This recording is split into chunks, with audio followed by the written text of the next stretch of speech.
വിശുദ്ധ യോഹന്നാന്റെ സുവിശേഷം 5 അധ്യായം 19 മുതൽ. യോഹന്നാൻ അധ്യായം 5 വാക്യങ്ങൾ 19 മുതൽ.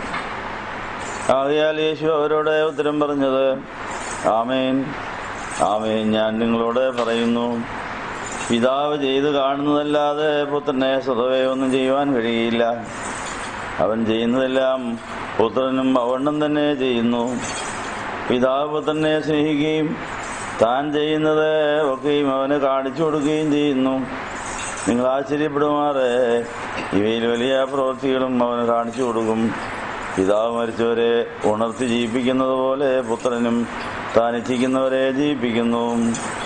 എല്ലാവരും പിതാവിനെ ബഹുമാനിക്കുന്നത് പോലെ പുത്രനെയും ബഹുമാനിക്കേണ്ടതിന് പിതാവ് ആരെയും ന്യായം വിധിക്കാതെ ന്യായവിധിയെല്ലാം പുത്രനെ കൊടുത്തിരിക്കുന്നു. പുത്രനെ ബഹുമാനിക്കാത്തവൻ അവനെ അയച്ച പിതാവിനെയും ബഹുമാനിക്കുന്നില്ല. ആമേൻ ആമേൻ ഞാൻ നിങ്ങളോട് പറയുന്നു, എന്റെ വചനം കേട്ട് എന്നെ അയച്ചവനെ വിശ്വസിക്കുന്നവന് നിത്യജീവനുണ്ട്. അവൻ ന്യായവിധിയിലാകാതെ മരണത്തിൽ നിന്ന് ജീവനിലേക്ക് കടന്നിരിക്കുന്നു. ആമേൻ ആമേൻ ഞാൻ നിങ്ങളോട് പറയുന്നു, മരിച്ചവർ ദൈവത്തിന്റെ ശബ്ദം കേൾക്കുകയും കേൾക്കുന്നവർ ജീവിക്കുകയും ചെയ്യുന്ന നാഴിക വരുന്നു, ഇപ്പോൾ വന്നുമിരിക്കുന്നു. പിതാവിന് തന്നിൽ തന്നെ ജീവനുള്ളതുപോലെ അവൻ പുത്രനും തന്നിൽ തന്നെ ജീവനുണ്ടാകുവാറെ വരം നൽകിയിരിക്കുന്നു. അവൻ മനുഷ്യപുത്രനാകയാൽ ന്യായവിധി നടത്തുവാൻ അവൻ അധികാരവും നൽകിയിരിക്കുന്നു. ഇതെങ്കിൽ ആശ്ചര്യപ്പെടരുത്. കല്ലറകളിലുള്ളവർ എല്ലാവരും അവന്റെ ശബ്ദം കേട്ട് നന്മ ചെയ്തവർ ജീവനായും തിന്മ ചെയ്തവർ ന്യായവിധിക്കായും പുനരുത്ഥാനം ചെയ്യുന്ന നാഴിക വരുന്നു എന്ന് അരുളി ചെയ്തു. നിങ്ങൾക്കെല്ലാവർക്കും സമൃദ്ധി ഉണ്ടായിരിക്കട്ടെ.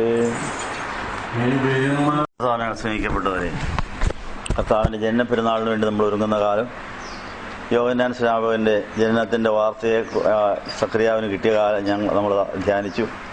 ഇന്ന് നമ്മൾ വായിച്ചതായ തിരുവചന പശ്ചാത്തലത്തിൽ നമ്മുടെ മരവിച്ച വശങ്ങളെ സജീവമാക്കുവാൻ യേശുവിന്റെ ശബ്ദം അവിടെ എത്തിച്ചേരുവാൻ നമ്മൾ പ്രാർത്ഥിക്കുക. ഇന്നത്തെ കുർബാന അങ്ങനെയായിരുന്നു. ഇന്ന് നമ്മൾ കേട്ടതായ വചനത്തിലെ വിശുദ്ധ യോഹന്നാന്റെ സുവിശേഷം 5 അധ്യായത്തിൽ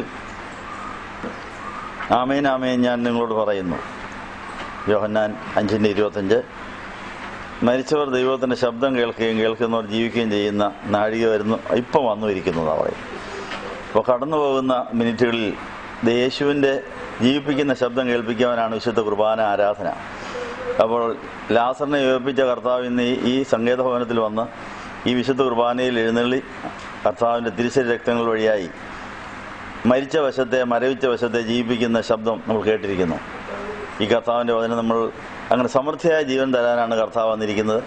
എന്നാൽ മോഷ്ടിക്കാനും അറക്കാനും മുടിക്കാനും വന്ന കള്ളനും ഈ ലോകത്തിലുണ്ട്. അപ്പോൾ നമ്മൾ ജീവിച്ചിരിക്കുന്ന കാലത്ത് ജഡമോഹം കൺമോഹം ജീവിതത്തിൻ്റെ പ്രതാപം ഇവയാൽ മരിച്ച് പാതാളത്തിൽ പോയ വശങ്ങളെ ജീവിപ്പിച്ച് യേശുവിൻ്റെ ഉള്ളിലാക്കുന്ന ആ ഉയർപ്പിൻ്റെ ശുശ്രൂഷ, വീണ്ടെടുപ്പിൻ്റെ ശുശ്രൂഷ, കൊഴിഞ്ഞേറ്റിൽ നിന്ന് കയറ്റുന്ന ശുശ്രൂഷ തുറന്നുകൊണ്ടിരിക്കുന്നു. നമുക്ക് നമ്മുടെയും നമ്മുടെ വാങ്ങിപ്പോയവരുടെ എല്ലാം ശുശ്രൂഷ തുടരുവാൻ തക്കവണ്ണം യാമപ്രാർത്ഥനകളും കുർബാനകളും തുടരുക എന്നുള്ള ഓർപ്പിക്കുന്നു. ഇവിടുത്തെ നിത്യ കുർബാനയും അതിനുവേണ്ടിയാണ്. സമൃദ്ധിയായ ജീവൻ ലഭിച്ചിട്ട് അങ്ങ് നമുക്ക് നന്മയാൽ തിന്മയെ ജയിക്കുന്നവരായി തീരുവാൻ, തിന്മയത്തിൽ നന്മയെ തീർക്കുന്നവരാകുവാൻ ഇടയാകട്ടെ എന്ന് ആശംസിക്കുന്നു. തന്നിൽ തന്നെ പിതാവിന് തന്നിൽ തന്നെ ജീവനുള്ളതുപോലെ അവൻ പുത്രനും തന്നിൽ തന്നെ ജീവൻ ഉള്ളവൻ ആകുമാറെ വരം നൽകിയിരിക്കുന്നു. ആ യേശുവിൻ്റെ വരത്തെ നമ്മൾ പ്രയോജനപ്പെടുത്തുകയാണ്. മനുഷ്യപുത്രനാകയാൽ ന്യായവിധി കൂടി നടത്തുവാൻ അവൻ അധികാരം നൽകിയിരിക്കുന്നു. ഇതെങ്കിൽ ആരും ആശ്ചര്യപ്പെടേണ്ട. കല്ലറകളിലുള്ളവർ ദൈവത്തിന്റെ ശബ്ദം കേൾക്കും, നന്മ ചെയ്തവർ ജീവനായും തിന്മ ചെയ്തവർ ന്യായവിധിക്കായിട്ട് എഴുന്നേൽക്കുന്നു പറഞ്ഞ വചനം അന്വർത്ഥമാകട്ടെ. നമുക്കിപ്പോൾ വാങ്ങിപ്പോയ എല്ലാവരെയും ഓർക്കാം. പ്രത്യേകിച്ച് ഇന്നിവിടെ വന്ന് വാങ്ങിപ്പോയ ഭർത്താവിൻ്റെ ഓർമ്മ നടത്താൻ ഒരു ഭാര്യ ഇവിടെ എത്തിയിരിക്കുന്നു. പിതാവിൻ്റെ ഓർമ്മ നടത്താൻ ഒരു മകൾ ഇവിടെ എത്തിയിരിക്കുന്നു. അവരോടൊപ്പം നമുക്കും ധൂപപ്രാർത്ഥനയിൽ അവിടെ ആശ്വാസത്തിന് വേണ്ടി നിത്യശാന്തിക്ക് വേണ്ടി പ്രാർത്ഥിക്കാം. അവരുടെ സ്നേഹവിരുന്നിൽ നമുക്ക് സംബന്ധിച്ച് അവർക്ക് ആശ്വാസം കൊടുക്കാൻ പ്രാർത്ഥിക്കാം. മക്കളിലപ്പൻ കൃപ ചെയ്തതുപോലെ